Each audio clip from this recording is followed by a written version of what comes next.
Is acupuncture the best next step for managing your vertigo? Hey, I'm Dr. Gregg Gerstin with the Line Wellness Center, and I've been helping people to remove the blockages in their health for the last 20 years to lead amazing, fantastic lives. This, once again, is another question that you, the viewers, have asked me, so I want to be sure to answer that. And can vertigo? That must be one of you guys calling, so feel free to reach out if you wind up needing help. Most of the stuff you can wind up finding on our video here to get answers for, but can acupuncture wind up helping manage your vertigo? And the answer is that, yeah, it can. And particularly it winds up helping to balance the energy that flows through your body. However, most typically I find that there are 4 causes or triggers to your vertigo.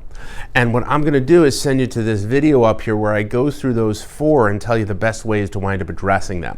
If you've been wondering if acupuncture would be good for you, you can go ahead and try it, but what I've found is that it'll typically take care of managing some of the crisis and symptom, but not necessarily take care of the problem, so it may wind up being back again in the future.